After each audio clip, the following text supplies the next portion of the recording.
माझ्या सर्व बांधवांचं आणि भगिनींचं मी सुरुवातीलाच हार्दिक स्वागत करतो। महाराष्ट्राच्या विधानसभा निवडणुकांची तयारी सुरू आहे। कालच आम्ही महायुतीच्या प्रचाराचा नारळ अंबाबाईचं दर्शन घेऊन कोल्हापूरला त्या ठिकाणी फोडला। मुख्यमंत्री, मी, उपमुख्यमंत्री, तिथले 10 उमेदवार सगळे आम्ही तिथे उपस्थित होतो। आठवले साहेब होते, सदाशिवराव खोत होते, कवाडे साहेब होते, जे घटक पक्ष आहेत ते सगळेजण तिथे उपस्थित होते। या निवडणुकीत सहभागी होणाऱ्या सर्व पक्षांचे जाहीरनामे देखील जाहीर होत आहेत। आमचा युतीचा पण जाहीरनामा येणार आहे, परंतु त्याचबरोबर एक पक्ष म्हणून पक्षाचा पण जाहीरनामा। आणि पत्रकार मित्रांनो, यावेळेस आम्ही आमच्या ज्या विधानसभा मतदारसंघ लढवतोय त्याचा पण त्या मतदारसंघाचा जाहीरनामा हा आम्ही देतोय। मगाशी तुम्ही एक जी क्लिप बघितली, त्याच्यामध्ये साधारण बारामतीमध्ये पुढे 5 वर्षामध्ये काय करायचं, काय माझं विजन आणि आमच्या पक्षाचं विजन आणि आमच्या सहकार्यांचं राहणार आहे हे त्याच्यातनं लोकांना दाखवण्याचा प्रयत्न आम्ही केलेला आहे। आणि युतीच्या बद्दल तर ते काल काही मुद्दे मुख्यमंत्र्यांनी सांगितलेले, पुढे अजून एक आमचा कार्यक्रम मुंबई किंवा काही ठिकाणी होईल। आज या निवडणुकीच्यासाठी राष्ट्रवादी काँग्रेस पक्ष पार्टीचा जाहीरनामा सादर करण्याच्या करता आपण सगळेजण जमलो। यंदा आम्ही एक वेगळा दृष्टिकोन ठेवून हा जाहीरनामा बनवलेला आहे। आणि ज्या मतदारसंघात निवडणुकीसाठी आमचे उमेदवार आहेत त्या प्रत्येक मतदारसंघातला स्वतंत्र जाहीरनामा मी सुरुवातीलाच सांगितलंय। आज आपण महाराष्ट्रातली जवळपास वेगवेगळ्या 50 मतदारसंघासाठी 50 जाहीरनामे प्रकाशित करतोय आणि उर्वरित जाहीरनामे देखील येत्या काही दिवसांमध्ये आम्ही प्रकाशित करतोय। सुनील तटकरे आमचे राष्ट्रवादी काँग्रेस पक्षाचे प्रांताध्यक्ष हे मुंबईतून महायुतीचा राज्यव्यापी जाहीरनामा आणि प्रत्येक मतदारसंघाच्या जाहीरनाम्याचा सारांश असलेली एक पुस्तिका हे प्रकाशित करतायत। यंदा आम्ही प्रत्येक मतदारसंघासाठी स्वतंत्र जाहीरनामे तयार करून प्रत्येक भागाच्या विशेष गरजा लक्षात घेऊन काम करतोय। आणि या स्थानिक जाहीरनाम्यामध्ये आमच्या आमदारांच्या महत्त्वपूर्ण कामगिरीबद्दल आणि आमचे उमेदवार पुढील 5 वर्षात कोणती महत्त्वपूर्ण कामं करणार आहेत याची माहिती देण्यात आलेली आहे। आणि तुम्ही जर पाहिलं तर प्रत्येक मतदारसंघातील रहिवासी, शेतकरी, कष्टकरी, युवक आणि महिलांच्या सोबत सखोल चर्चा करून त्यांच्या अपेक्षा आणि गरजांना या जाहीरनाम्यामध्ये प्राधान्य देण्याचा आम्ही प्रयत्न केला। आणि साधारण जे आपल्याला शक्य आहे, जे आपण पार पाडू शकतो, ह्याच गोष्टीचा आम्ही विचार केलेला आहे। आमच्या पार्टीच्या सोशल मीडिया टीमच्या मतदारांशी सर्व स्तरावर जोडण्यासाठी एक नवीन रणनीतीचा अवलंब आम्ही करतोय। अलीकडे आम्ही आमच्या प्लॅटफॉर्मवर AI आधारित जाहिरात मोहीम सुरू केली आहेत आणि त्याला तसं बघितलं तर सर्व स्तरावर भरघोस अशा प्रकारचा प्रतिसाद मिळतोय, त्याचा आम्हाला समाधान आहे।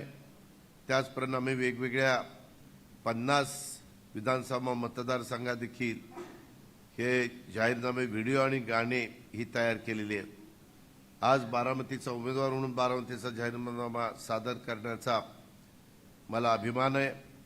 आमच्या प्रत्येक उमेदवाराने त्यांच्या मतदारसंघात स्वप्नांना आणि आकांक्षांना ते सादर केलेलं आहे। या जाहीरनाम्यासोबत आम्ही बारामतीचा जाहीरनामा, व्हिडिओ आणि राष्ट्रवादीच्या प्रचार मोहिमेचं गीत देखील प्रसिद्ध केलेले आहे। गेल्या 30-35 वर्षात बारामतीचा झालेला बदल पाहून मला अतिशय आनंद होतो। आपण एका वेगळ्या रूपातील बारामतीतून प्रवास करत इथपर्यंत आज पोहोचलेलो आहे।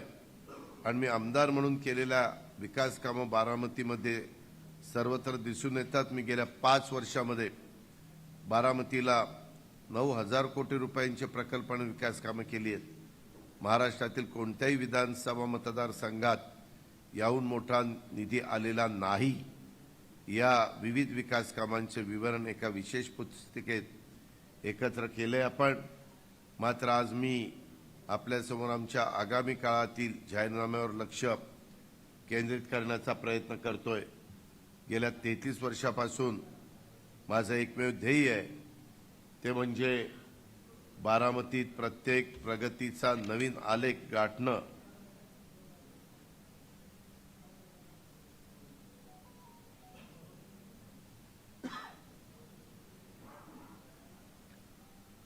आणि मी हे अखंडपणे करत राहणार आहे. हा जाहीरनामा आपल्या सर्वांच्या सामुदायिक उद्दिष्टांचं प्रतिबिंब आहे आणि मी बारामतीला देशातील सर्वात आदर्श आणि प्रगत ठिकाण, प्रगत तालुका बनवण्याचा मी कटिबद्ध आहे. बारामतीला कुस्तीची एक समृद्ध अशी परंपरा आहे.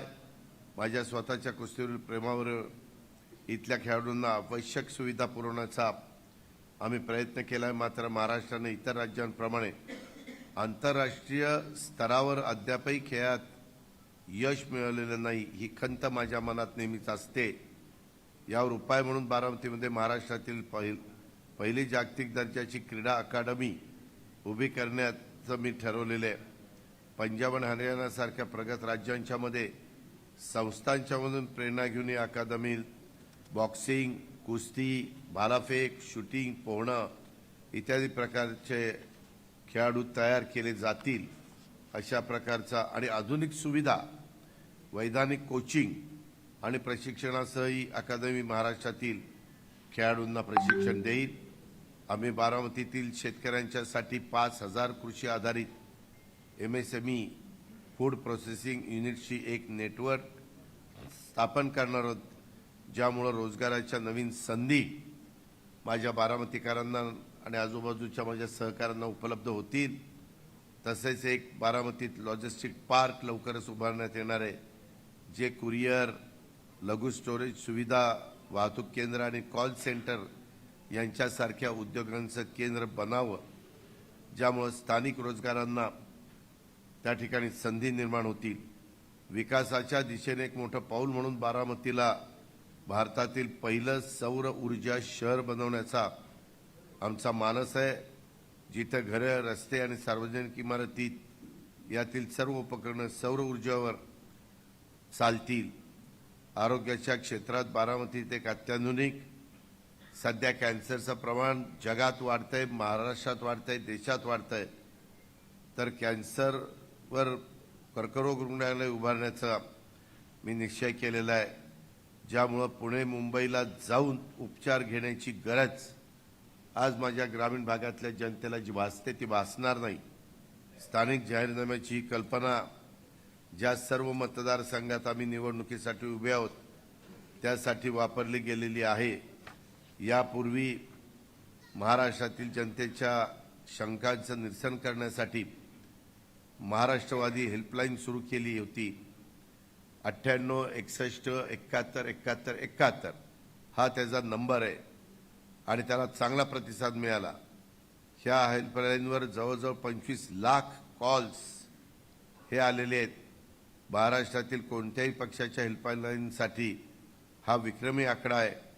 या यशाचा आधार घेऊनच आम्ही आता एक नवीन टोल फ्री नंबर 98 61 71 71 71 सुरू करत आहोत, जिथं कुणीही कॉल करून त्यांच्या मतदारसंघ निवडू शकता आणि त्यांच्या मतदारसंघाचा जाहीरनामा त्याच्यातून तुम्हाला ऐकायला मिळेल.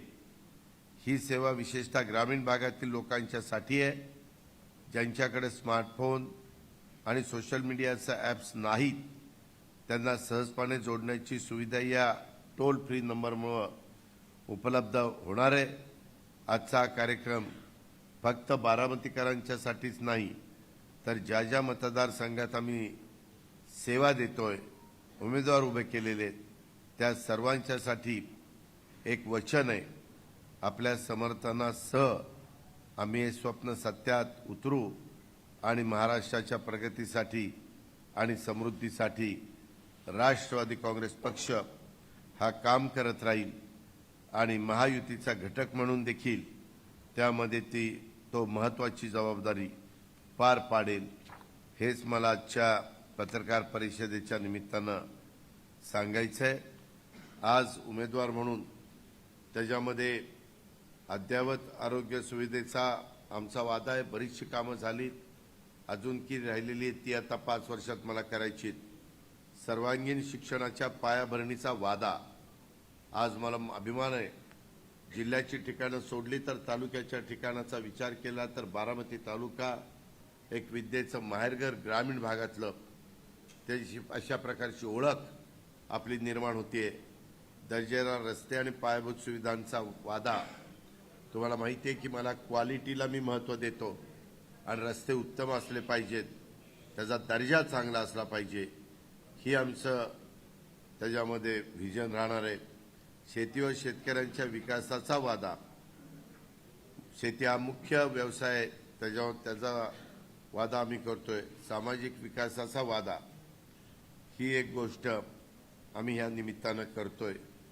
त्याच्यातनं निश्चितपणे एक चांगल्या पद्धतीचं काम उभं राहील, त्याबद्दल माझ्या मनामध्ये तिळमात्र शंका नाही।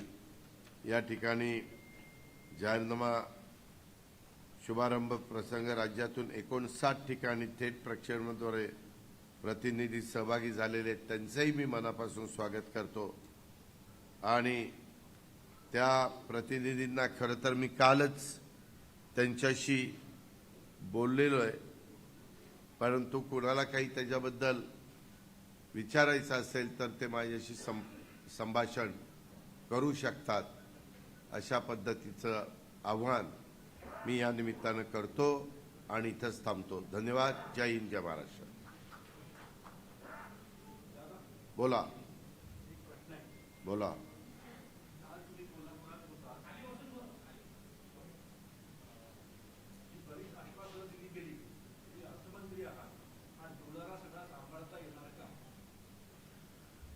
कालची जी आश्वासनं दिली गेलेली आहेत मुख्यमंत्र्यांनी सादर केलेली, त्याच्या संदर्भामध्ये मी आपल्याला सांगतो की त्याच्यातली बहुतांशी आश्वासनं ही सांभाळता येण्यासारखी आहेत। आणि दुसरी गोष्ट, आपण आपल्या राज्याचं उत्पन्न पण वाढवायचं असतं, रिसोर्सेस वाढवायचे असतात, आणि ज्यावेळेस आम्ही अर्थसंकल्प सादर करतो त्यावेळेस हा विचार नेहमी करत असतो की कुठं आपल्याला बचत करता येईल आणि त्याचा कुठलाही परिणाम समाजातल्या गरीब घटकावर होणार नाही, आणि त्याच्यातून बचत झाल्यानंतर ह्या योजनेला निधी त्या ठिकाणी मिळेल।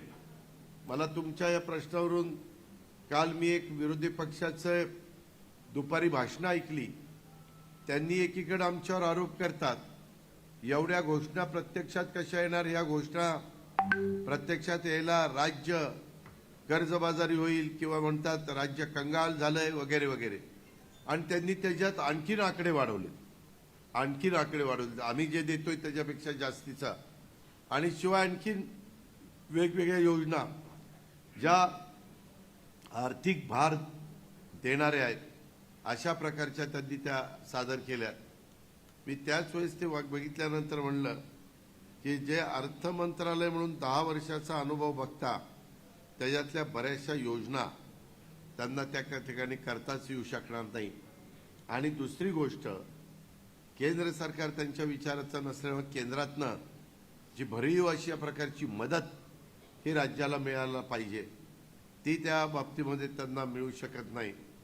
आमचं मात्र उलट आहे, आम्हाला मदत मिळू शकते, हे आंध्र प्रदेश आणि बिहारच्या उदाहरणावरून आपण सगळेजण पाहता, त्याच्यामुळे ह्या योजना आम्ही चालू।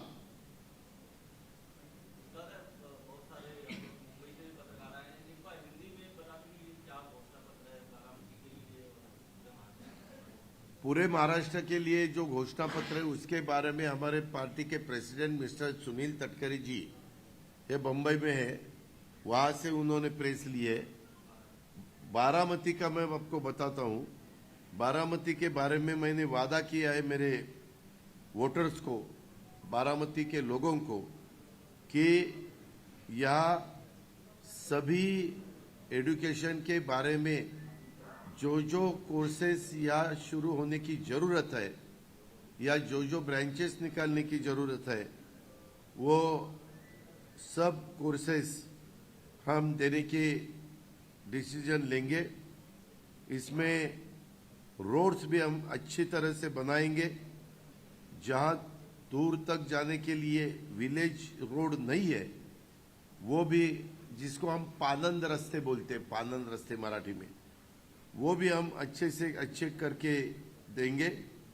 हमारे यहाँ मेन खेती यहाँ का लोगों का व्यवसाय है, और खेती के लिए और फार्मर्स के लिए हम ये जो स्टार्टअप इंक्यूबेटर्स के माध्यम से 5000 एग्रीकल्चर पर सूक्ष्म लघु एंड मध्यम, जिसको हम बोलते हैं एमएसएमई या अन्न प्रक्रिया यूनिट्स की स्थापना करने का हमने सोचा है। ये हमने बताया है, ये हम करके दिखाएंगे। और एक अपने बारामती का एग्रीकल्चर पर आधारित जो भी इंडस्ट्री है, वो एक देश में सबसे अच्छा मॉडल बनेगा, ऐसा मेरा वादा है। बारामती में हम लॉजिस्टिक पार्क, इसकी भी निर्मित करेंगे। उस पार्क में कुरियर सर्विस, सूक्ष्म स्टोरेज, वाहतूक, ट्रांसपोर्ट के लिए एक केंद्र, कॉल सेंटर, ऐसे उसका समावेश होगा। और ये सुविधा मेरे बारामतीयों के लिए उपलब्ध करने का मेरा इरादा है। इस सुविधा से बारामती में लॉजिस्टिक ऑपरेशंस और भी गतिमान हो जाएंगे, जिससे यहाँ इंडस्ट्री के बहुत कुछ प्रोजेक्ट आ सकते हैं, वो खड़े हो सकते हैं। इसीलिए मैं इस प्रोजेक्ट के माध्यम से लॉजिस्टिक, ये बारामती का लॉजिस्टिक पार्क, ये पूरे देश में एक अच्छा मॉडल बनकर आगे आएगा। बारामती में पूरे देश में एक पहली सिटी बारामती ऐसी होगी जो हमने सोचा है कि सोलर सिटी हमें बनाने का हमारा इरादा है। और ये करते वक्त जिसके लिए रोड भी है, उसका घर भी है, और कोई जगह समझो हमारी government of India, government of Maharashtra की इमारत हो, ये उनके लिए सप्लाई करने के लिए, बिजली मिलने के लिए हम सोलर पैनल बिठाकर ये पहली सोलर सिटी बनाना चाहते हैं। इसमें हमारे जो वोटर है, नागरिक है, उनका भी सहयोग हमें मिलना चाहिए। ऐसे मुझे उनको भी रिक्वेस्ट है, मैं उनको रिक्वेस्ट करना चाहता हूं। बारामती के रोड के ऊपर के, पहले बारामती सिटी के पूरे जो लाइट्स है वो सोलर पावर पे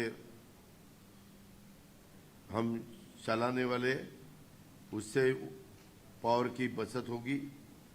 और बारामती सिटी में एक अच्छी तरह से ऊर्जा एनर्जी मॉडल ये पूरे देश में बन सकता है। और कैंसर का आजार बहुत जगह अभी आपको दिखाई देता है, उससे लोगों को बहुत तकलीफ भी होती है, फंड्स भी उनके पास नहीं रहते, गरीब लोगों को उसकी बहुत बड़ी कीमत चुकानी पड़ती है। इसीलिए मैंने सोचा कि बारामती के एरिया के लोगों के लिए, आजू बाजू के तालुका के एरिया के लोगों के लिए, बम्बई को, पूना के जाके उसके ऊपर ट्रीटमेंट लेना असंभव है, बहुत कॉस्टली है। इसके कारण मैं एक अच्छा सा हॉस्पिटल ये वहाँ बनाना चाहता हूँ। इससे बहुत गरीब लोगों को मदद होगी, मिडिल क्लास को मदद होगी, ये मेरा पूरा भरोसा है। उसमें ऐसे अलग अलग हमने सब्जेक्ट लिए और ये हमारा बारामती का विजन है, ये आपको मैंने बता दिया है।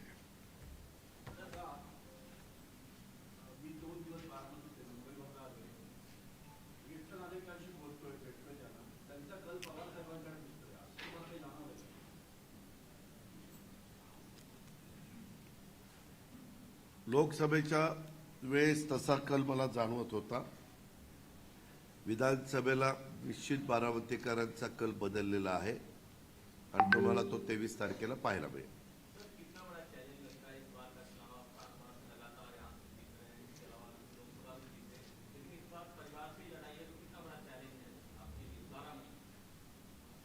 बारामती का वोटर ही हमारा परिवार है, तो क्या करें, वो हमें जिता के देंगे ऐसा मुझे पूरा भरोसा है। मैंने 50 विलेज में जाके उनके साथ कांटेक्ट करने की कोशिश की है। बाकी की भी जगह बाकी के भी विलेज में मैं जाने वाला हूँ, लेकिन मेरा दोपहर से मैं महाराष्ट्र के जो एरिया मुझे दिया है पब्लिक मीटिंग लेने के लिए वहाँ जाऊँगा।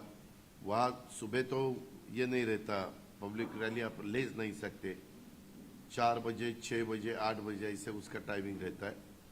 तो दोपहर के बाद मैं वहाँ चला जाऊँगा रात को 10 बजे तक, और उसमें से थोड़ा बहुत टाइम निकाल के जो मेरे गांव में मुझे जाना बाकी है एज अ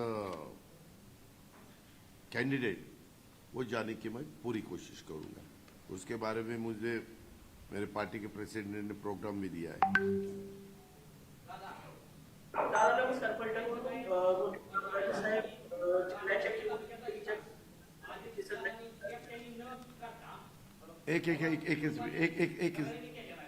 एकच मिनिट। आज या व्हिडिओ कॉन्फरन्सिंगच्या माध्यमातून संपूर्ण महाराष्ट्रातनं जोडले गेलेले प्रफुल्लभाई पटेल साहेब असतील, सुनील तटकरे जी आहेत, भुजबळ साहेब आहेत आणि सर्वच राष्ट्रवादी काँग्रेस पक्षाचे सन्माननीय उमेदवार यांचा मी आभार मानतो, त्यांना धन्यवाद देतो। आता तुम्ही तुमच्या मतदारसंघाचा जाहीरनामा तिथं तुम्ही प्रसिद्ध करा आणि तिथल्याच मीडियाच्या पुढे तो उपस्थितांना तुम्ही ती प्रेस कॉन्फरन्स घेऊन सांगा, असं माझ्या मान्यवरांना, सगळ्या सहकाऱ्यांना, सगळ्या उमेदवारांना विनंती आव्हान आहे। धन्यवाद। हाँ काय बाबा बोलतोय, फलटणमध्ये रामराजे साहेब फलटण विधानसभा किंवा सातारा जिल्ह्याच्या राजकारणामध्ये असतात, तर ते आता राज्याच्या, जिल्ह्याच्या किंवा फलटणच्या प्रचारामध्ये राष्ट्रवादीच्या दिसत नाहीत, त्याबद्दल आपण काय सांगाल? कोण बोललो? फलटणवरून बोलतो दादा, प्रसन्न रुद्रभटे, पत्रकार प्रसन्न रुद्रभटे, दैनिक स्थैर्य। अरे पहिल्यांदा तिथलं काम होऊ द्या ना, तिथली प्रेस होऊ द्या। हा काय म्हणला तुम्ही? मी नीट ऐकलं नाही, मला नीट ऐकायला नाही मिळालं।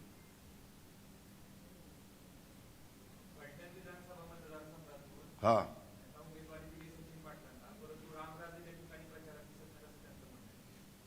त्यांना नोटीस पाठवतो का दिसत नाही म्हणून।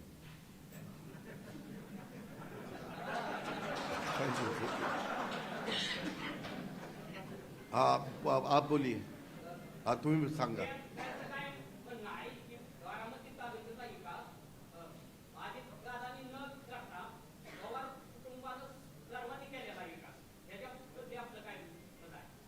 मी कुठं नाही म्हणलं, मी एवढंच म्हणतोय की मला जेव्हा खासदारकीची आणि आमदारकीची संधी बारामतीकरांनी दिली, त्याच्यात आपण एक पत्रकार म्हणून मी इथं विकास केला का नाही याचा आपणच विश्लेषण मला करावं। माझ्या माहितीप्रमाणे सगळ्यांनी केलात, पण त्याच्यात माझाही थोडासा खारीचा वाटा आहे। त्यांचा मोठा आहे, माझा खारीचा आहे।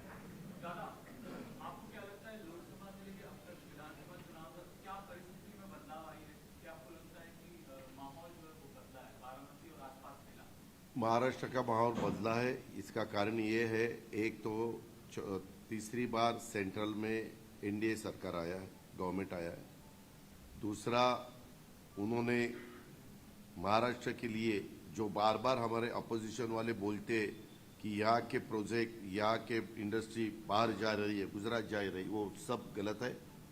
उसमें कैबिनेट ने पहले ही कैबिनेट में सेंट्रल की मैं बोल रहा हूं 75,000 करोड़ का वाडवन पोर्ट, जो पूरे वर्ल्ड में जितने भी पोर्ट है पहले 10 पोर्ट में उसका नंबर आ जाएगा। इतना बड़ा पोर्ट उन्होंने अपने को दिया है, उन्होंने सेंट्रल ने दिया है। वो साइट बहुत अच्छी है। आपको ताज्जुब होगा कि 35 साल चालू है। वो करना चाहिए, करना चाहिए, करना चाहिए, क्योंकि अपने यहाँ बहुत इस पूरे देश के बाजू में समुंदर होते हुए भी साइट अच्छी होनी चाहिए, वहाँ डीप होना चाहिए। वैसे वो साइट अपने को नंबर 1 की साइट अपने देश में वहाँ मिली है, और वो महाराष्ट्र में है, पालघर डिस्ट्रिक्ट में है। वाडवन वहाँ का विलेज का नाम है, और वहाँ का भूमि पूजन भी किया है। बाकी के पोर्ट हो, एयरपोर्ट हो, या रेलवे लाइन हो, या वंदे भारत ट्रेन हो, बुलेट ट्रेन हो, ऐसे भी बहुत से काम अभी चालू है, गवर्नमेंट के हाथ में है। उसका भी फायदा महाराष्ट्र को मिलेगा, नंबर 1। नंबर 2, इस दफा बारिश बहुत अच्छी हुई है। पिछले दफा पार्लियामेंट के चुनाव के बाद बारिश इतनी अच्छी नहीं थी।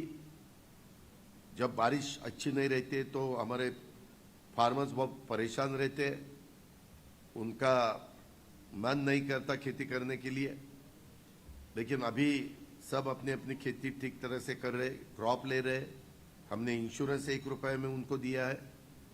उनको हमने बहुत से जगह 0% इंटरेस्ट से क्रॉप लोन दिया है। फिर ये सब होते हुए हमने उसमें दूध का रेट भी इंसेंटिव उसमें दिया है। बिजली मुफ्त की है 3 हाउस पावर, 5 हाउस पावर और 7.5 हाउस पावर के लिए। ऐसे बहुत से ये हमारी लाडली बहना तो बहुत ही हमारे लोकप्रिय हुई है महाराष्ट्र में। आप जहाँ भी जाओ और उनको, हमारे लाडली बहनों को पूछो, वो भी आपको बताएंगे। और बहुत अच्छी अच्छी योजनाएं हमने लाई है, और हमारा काम चालू है। हमने अलग अलग सेक्टर के लिए भी बहुत कुछ डिसीजन, ये गवर्नमेंट एकनाथराव शिंदे जी, देवेंद्र जी में जब चला रहा था तो हमने उसमें लाया है। इसीलिए हमें माहौल अच्छा दिख रहा है। दूसरा, पिछले दफा हमारे अपोजिशन वालों ने एक नैरेटिव सेट किया था, ये बाबा साहब अम्बेडकर का संविधान बदलने वाले हैं।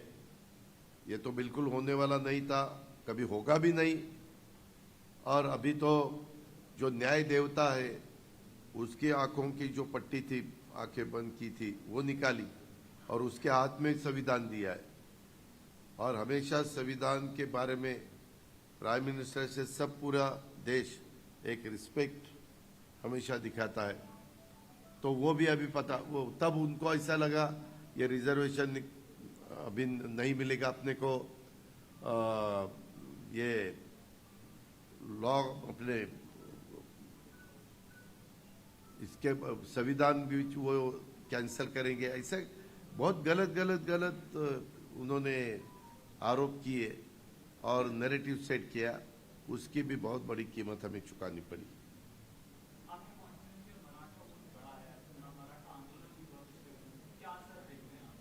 अभी उसके बारे में जो एक लीडर मनोज जरांगे के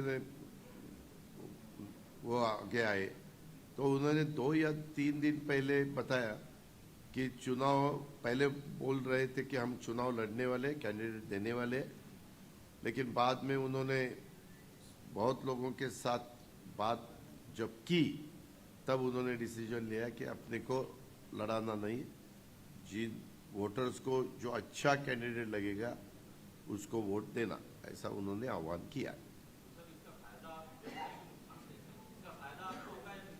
अच्छा कैंडिडेट को वोट देने के लिए उन्होंने कहा है, तो हम अपने को अच्छे समझते हैं तो हमें फायदा होगा, हमें नहीं, हमारे कैंडिडेट को।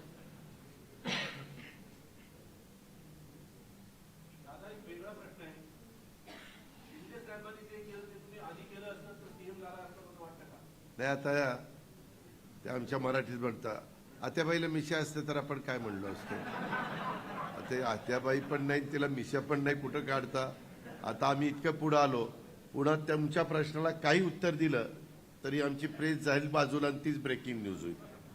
आणि जे चालवतील. मी खरंच सांगतो पत्रकार मित्रांनो, मान्यवरांनो, मीडियाच्या सगळ्या माझ्या सहकाऱ्यांनो, मला असं कुठलंही वक्तव्य करायचं नाही की ज्याच्यातून आम्ही महायुतीच्या सगळ्या घटक पक्षांनी सगळ्या लिडरांनी ठरवलेलं आहे.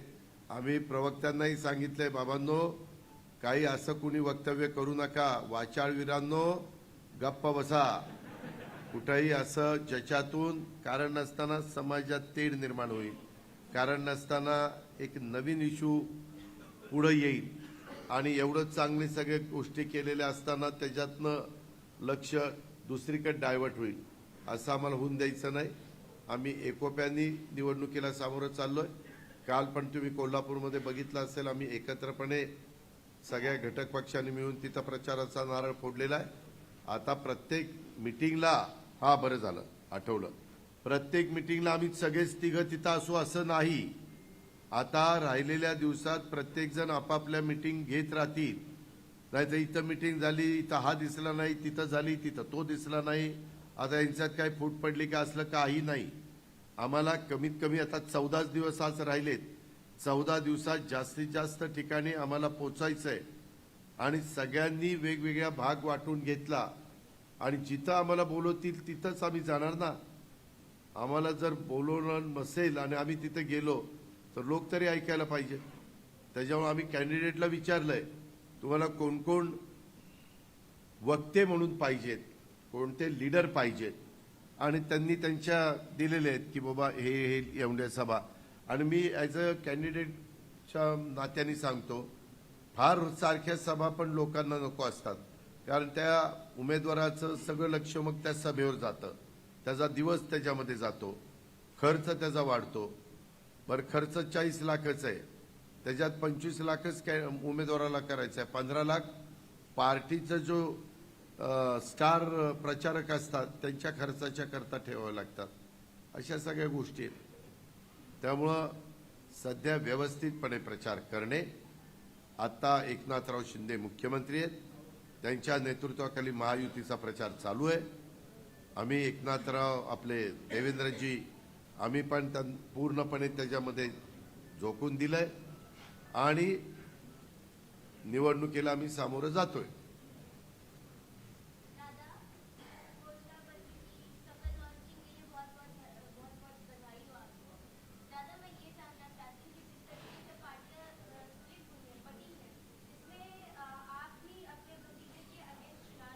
नहीं, हम किसके अगेंस्ट? हमारी पार्टी जो एनसीपी की पार्टी राष्ट्रवादी कांग्रेस पार्टी है, वही पार्टी में मैं हूँ, वही पार्टी का सिंबल मेरे पास है, हमारे पास है, मेरे नहीं. और एक मैटर सुप्रीम कोर्ट में चालू है. सुप्रीम कोर्ट ने बताया है कि ये हम जब तक डिसीजन नहीं देंगे तब तक आप वहाँ लिखना कि ये कोर्ट मैटर है.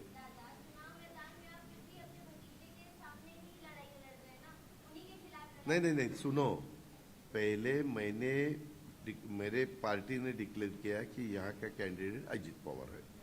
मेरे कार्यकर्ताओं ने डिमांड की कि नहीं दादा, आप दूसरे कई कॉन्फ्रेंस में नहीं जाने का, आपको बारामती में खड़ा होना पड़ेगा. हम आपका बिल्कुल सुनने वाले नहीं है. डेमोक्रेसी में मेजॉरिटी कार्यकर्ताओं को सुनना पड़ता है और इसी हिसाब से मैं खड़ा हुआ. वो मैंने तय किया. अब ये मेरे सामने कौन खड़ा करने का अधिकार तो आघाड़ी को है, तो आघाड़ी ने वो तय किया है.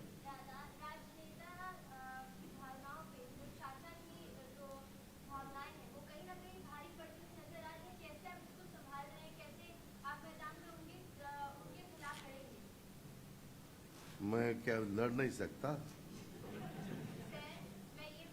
ये देखो, मैं मेरे सामने करीबन 32 कैंडिडेट है ना, 23. तो पहले 2 मशीन शायद विड्रॉ किया, इसीलिए 23 कैंडिडेट. मैं हमेशा देखता हूँ मैं 7 बार विधान असेंबली और 1 दफा लोकसभा इसका चुनाव लड़ा हूं। अच्छे वोटों से मेरे बारामती के लोगों ने, वोटर्स ने मुझे जिता के दिया। पुरानी बारामती पार्लियामेंट की जो कॉन्स्टिट्यूंसी है उसमें बारामती, इंदापुर, शिरूर, दौंड, पुरंदर, हवेली ये सब एरिया था। उसमें भी बहुत वोटों से मैं जीत के आया था। तब ऐसे छोटी कॉन्स्टिट्यूंसी रहती थी। 91 का मैं बोल रहा हूँ। और जब भी जो भी चुनाव आता है तो सामने वाला कैंडिडेट स्ट्रांग है, अपने को ठीक तरह से ये काम करना पड़ेगा, वोटर को मिलना पड़ेगा, ऐसा सोचकर ही हम लोगों के पास जाते हैं, वोट मतदाताओं के पास जाते हैं और उसी हिसाब से हमारा काम चालू है। तो अभी वोटर सोचेंगे कि कौन बारामती का प्रतिनिधित्व अच्छी तरह से करेगा, उसको वोटर वोट देंगे, इतना ही मुझे पता है।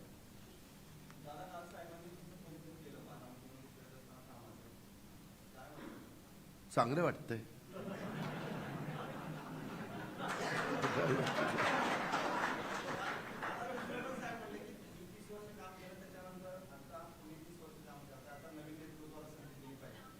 ते चांगलं नाही वाटत।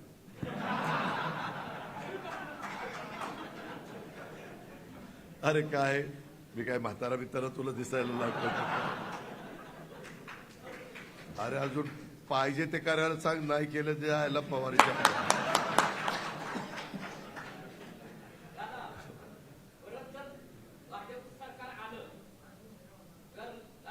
महायुतीचं महायुतीचं महायुतीचं